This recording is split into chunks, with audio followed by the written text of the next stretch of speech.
Hi everyone, I'm Neil, and I'm excited to be joined by JJ, an XR engineer at Unity who I work with very closely. Even though we work for different companies, we both share a common mission of extending Unity with full VR support, building out the layers that enable your apps to be successful. We have a jam-packed lineup of exciting content to share today, so buckle up and let's get started. Today, we're going to focus on 4 key pillars of new functionality that we'd like to share. I'm going to kick things off by going over everything you need to know about using Vulkan in your Quest Unity apps. Then, JJ is going to give a rundown of the fairly new Oculus XR plugin system, explaining the differences between it and the legacy system that you're so used to.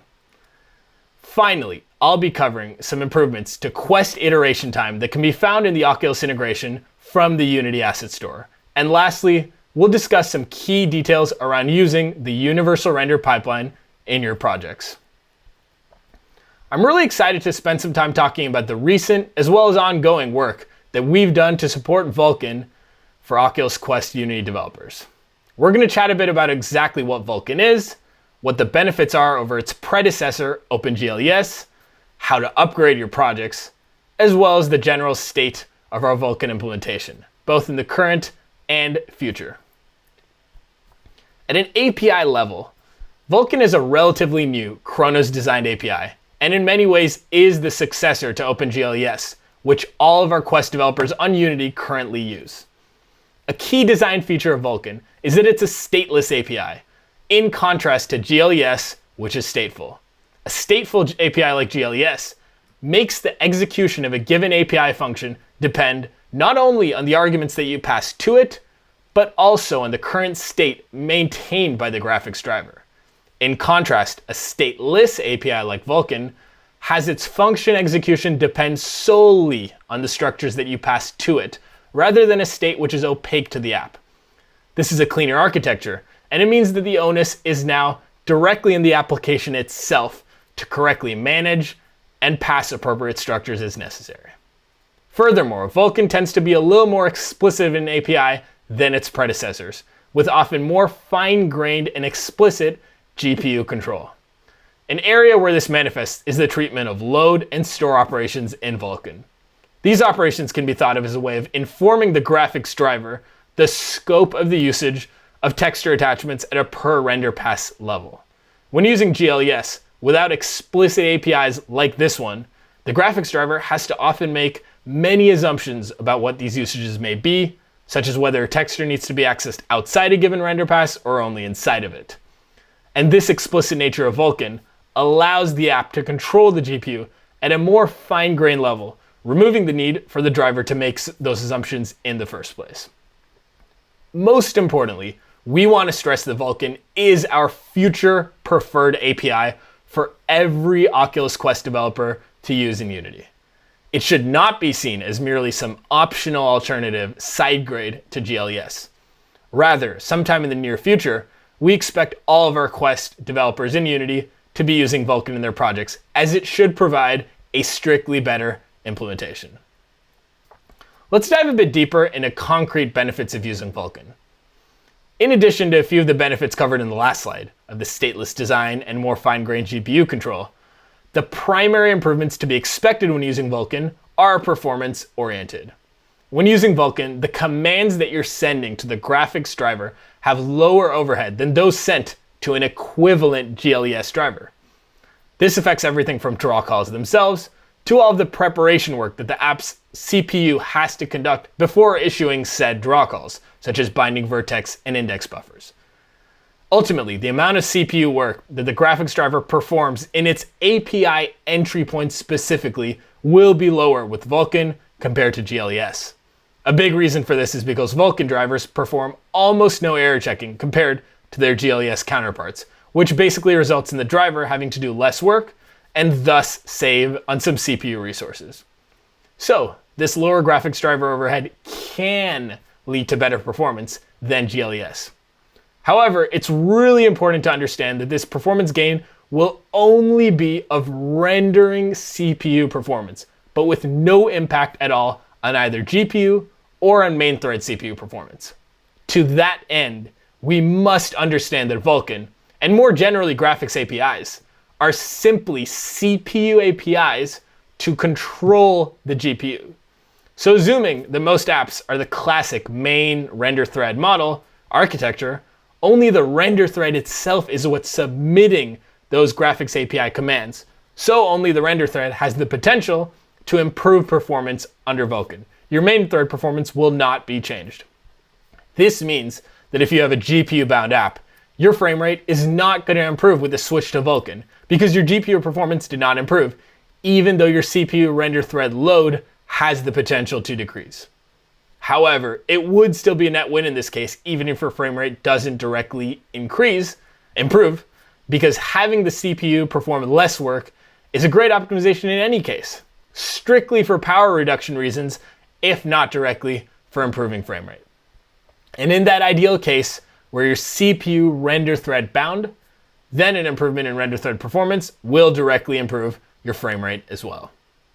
For an exact level of performance differences compared to GLES, we're seeing a rough performance parity as of now with Vulkan.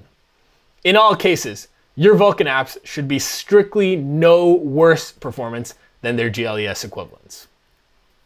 Let's spend a brief second going through the upgrade process. In an engine like Unity's, we've actually abstracted away virtually all of the graphics API specific constructs. So most of the upgrade process will consist simply of selecting Vulkan as that first graphics API in the dropdown, just as pictured. In some cases, if you're possibly relying on maybe a Unity API, which depends on certain functionality of a specific graphics API only, then you might need to make sure that works correctly in Vulkan. But in most cases, your project should work right out of the box post-upgrade. Unity also exposes a very helpful native graphics plugin API, which does allow access to lower-level Vulkan constructs, for example, like VK image handles for a given render texture. If you're looking to get that lower-level graphics API specific access, that Unity API can be really helpful. Finally, now that we've gone over the value that Vulkan can provide as a whole, as well as how it can be enabled inside of Unity, we'll discuss the current state of the Unity Vulkan implementation for Quest developers. We're currently actually marking it as experimental, primarily because it has not yet attained that 100% feature parity that it needs to with GLES, both from a functionality and a performance standpoint. We want to emphasize that we do have a line of sight to fixing a host of currently known issues, which can be found in our documentation online on the Oculus developer website. Furthermore, even though Unity Vulkan on Quest currently is experimental for those aforementioned reasons, we absolutely still encourage you developers to dive right in and upgrade any of your possible test projects to Vulkan, but more on an experimental basis, if you will, rather than that formal project upgrade. The sooner that you developers try out Vulkan on Quest, the more you'll incubate that underlying implementation, and the sooner we'll be able to transition to full feature parity compared with GLES. You also might find that none of those aforementioned issues apply very strongly to you in your projects. Some of our developers have already switched to Vulkan for the same exact reason. And if that's the case, then feel free to try it out even today and report any additional issues that you find along the way. To conclude our Vulkan discussion, we hope that over the next year, we'll be able to transition every one of our Quest developers to Vulkan, as it's a newer graphics API with superior features to its predecessor, OpenGLES. We're currently marking the status as experimental only, but many issues have been ironed out over the past few months, with the line of sight to fix a host of other issues over the next few months as well. If you'd like, you can feel free to upgrade your projects in an experimental manner as early as today itself, and in the near future, we hope to be able to promote Vulkan to the recommended API for all of Quest development.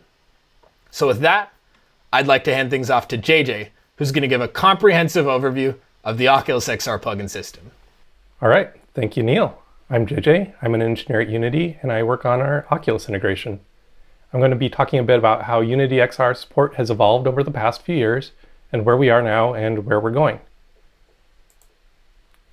When VR support was first added to Unity, it was typically done with some combination of managed script code along with some native plugins to communicate with the various VR runtimes. This was fairly easy to get up and running. It was quick to iterate and experiment with, but there were a few issues with this approach.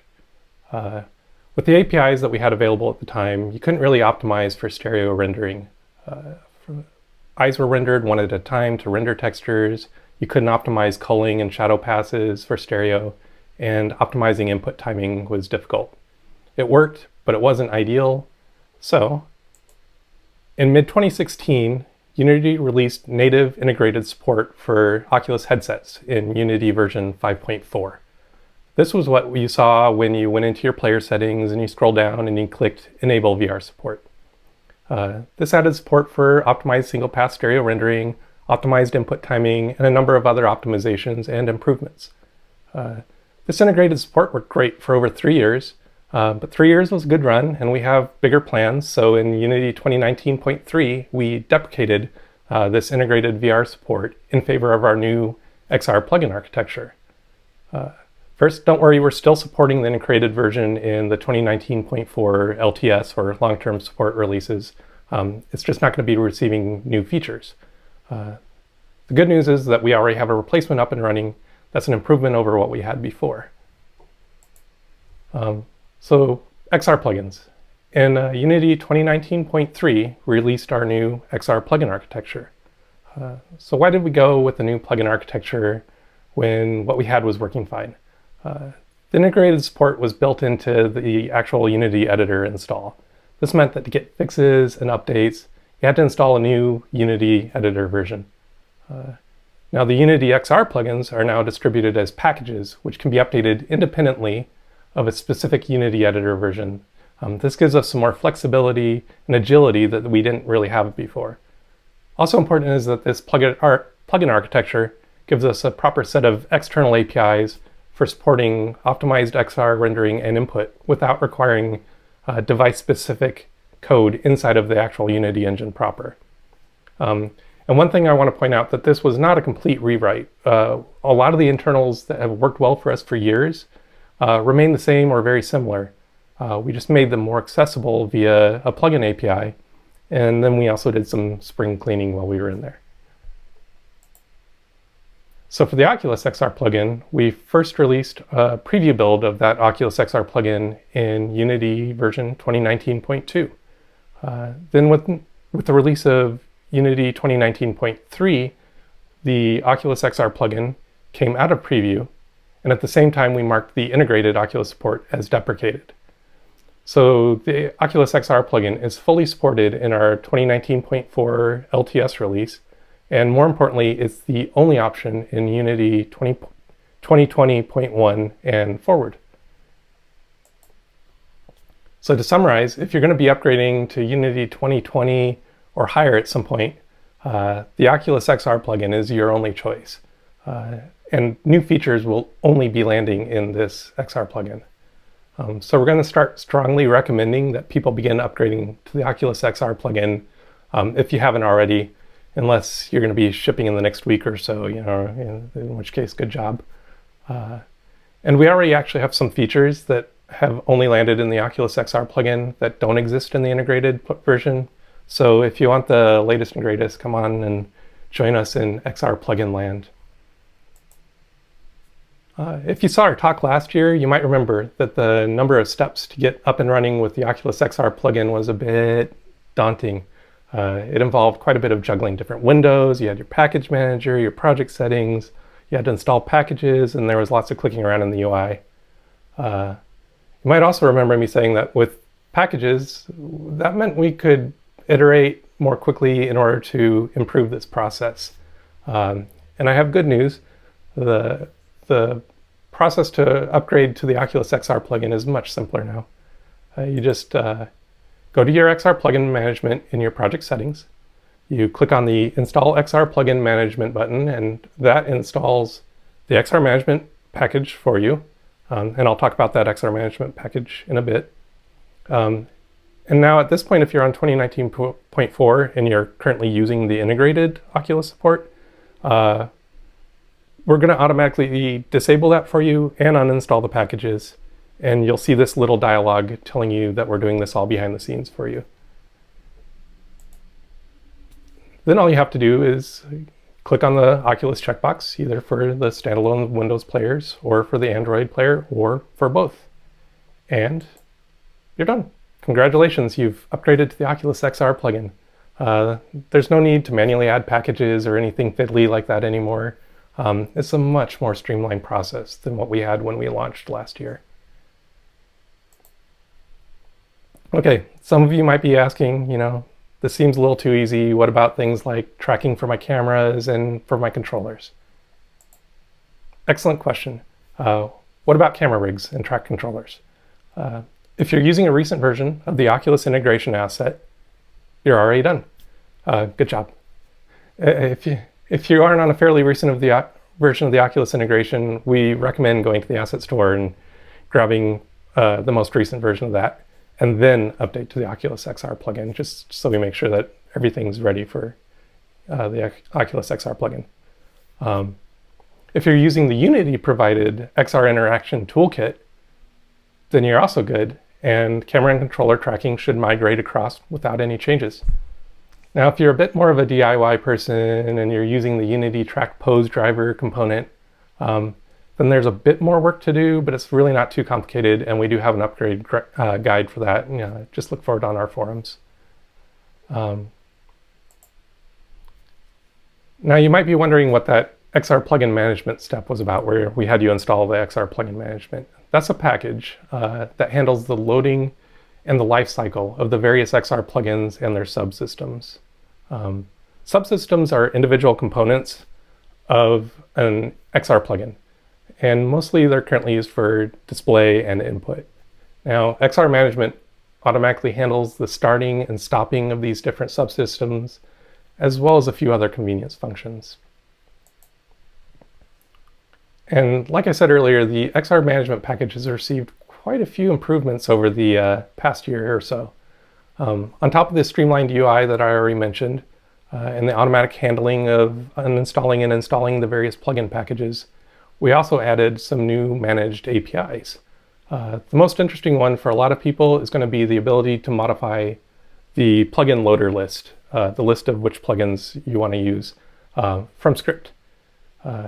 So even though you can technically enable multiple loaders and XR plugins at once, there are some limitations to how well that works, since different loaders modify builds and the runtime startup in ways that may not be completely compatible with other XR plugins.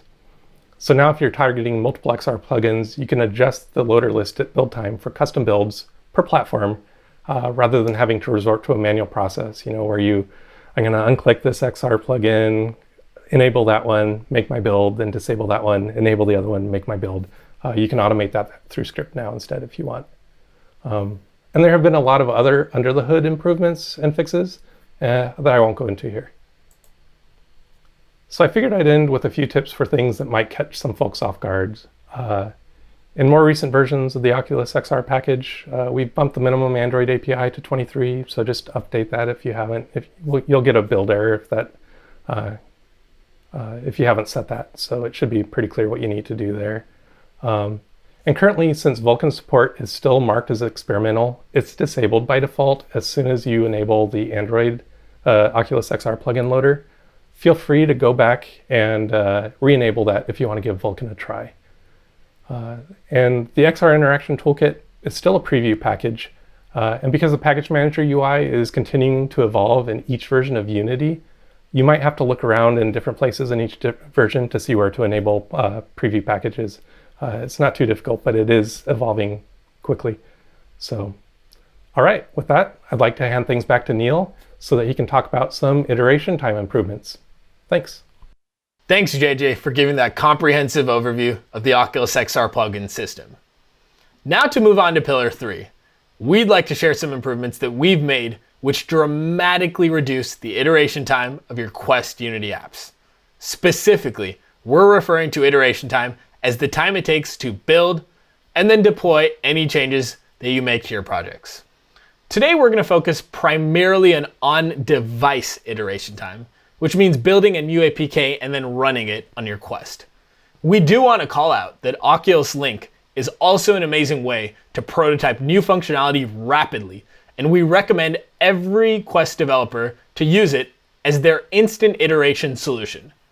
But the improvements that we're about to cover right now are centered specifically on the on-device iteration itself.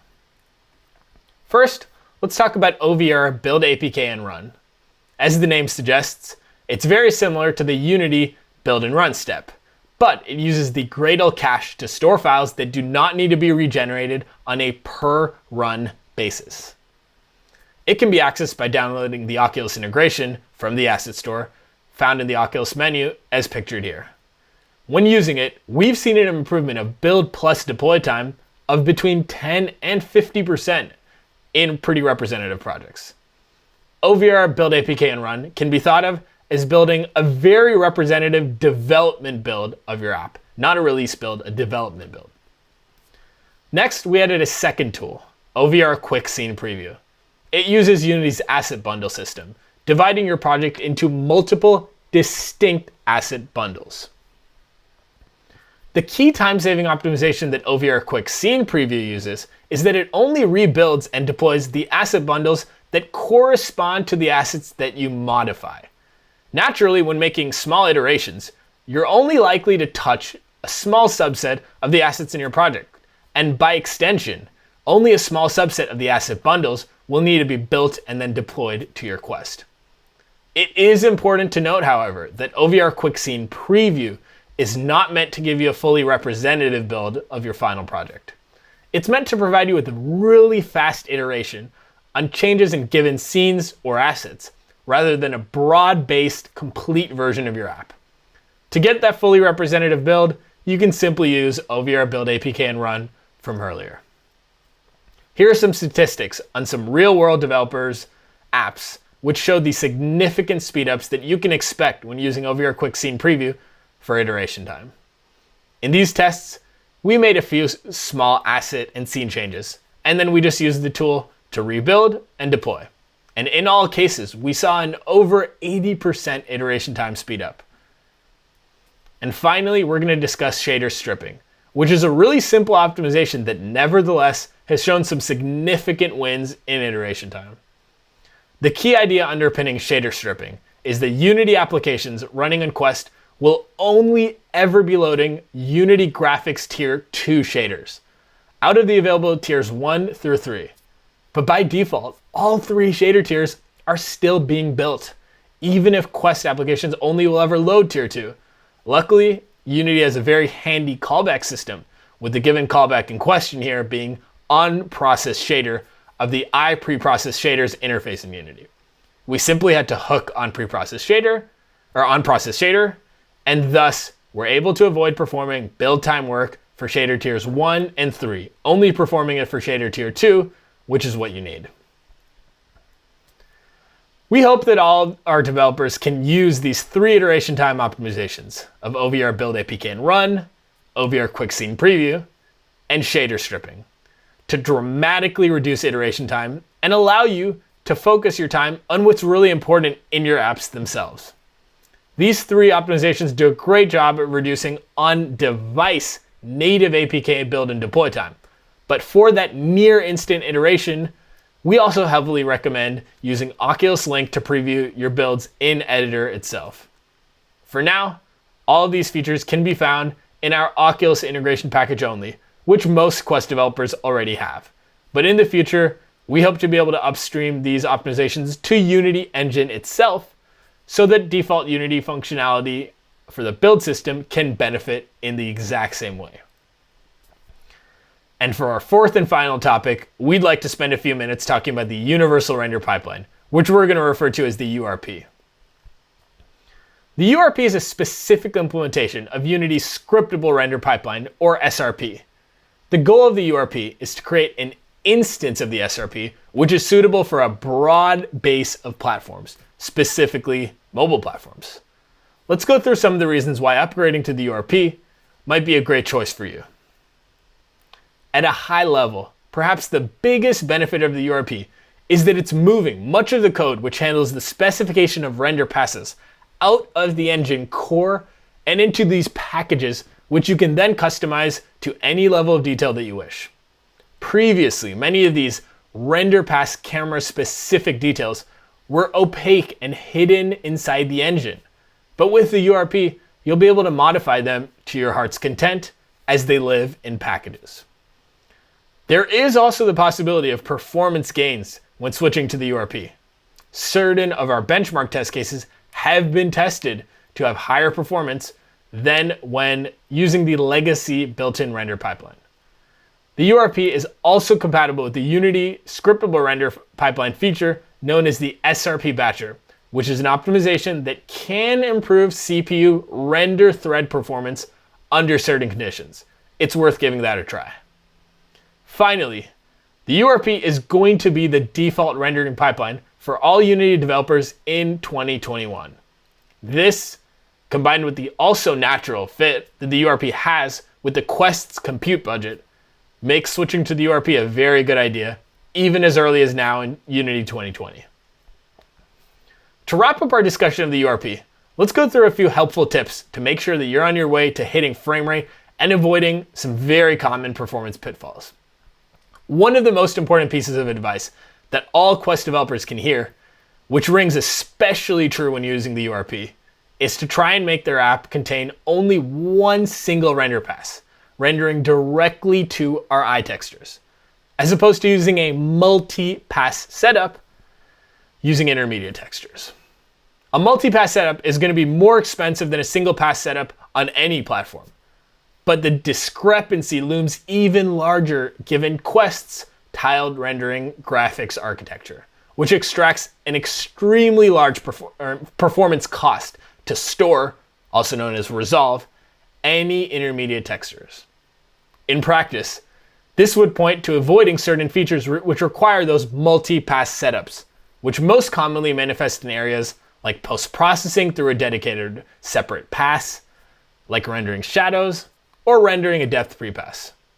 A handy rule of thumb is that if you have any multi-pass system where your first pass renders to a texture, which will then be sampled from a later pass down the road, the performance cost to store that first texture in RAM, which is how it can be sampled from later in the first place, will likely push you so far past your acceptable budget to hit frame rate in Quest that you might as well avoid that multi-pass setup in the first place. Now that you have a good understanding both of the benefits that the URP provides over the built-in render pipeline, as well as how to navigate over some common performance issues, we hope that you'll be encouraged to try it out in your Quest apps. Ultimately, we've covered two of our most important new architectures for Quest developers to keep in mind on Unity: Vulkan and the Oculus XR Plugin system. Vulkan is a newly supported graphics API with numerous benefits over OpenGLES, and is currently in an experimental state with Unity Quest apps, but is very close to attaining full feature parity with GLES and moving out of that experimental label into a fully recommended state. And the Oculus XR plugin system is a package-based approach that all Quest developers should switch to immediately for a better experience. Then we also described our iteration time improvements to both reduce on-device app iteration time, as well as speed up that in-editor loop instantaneously via Oculus Link. Finally, we hope you'll give the Universal Render Pipeline a try as well in your Quest apps, affording you whatever degree of extensibility that you choose. Thank you so much for watching, and we hope that you'll utilize all of these great features in the coming months.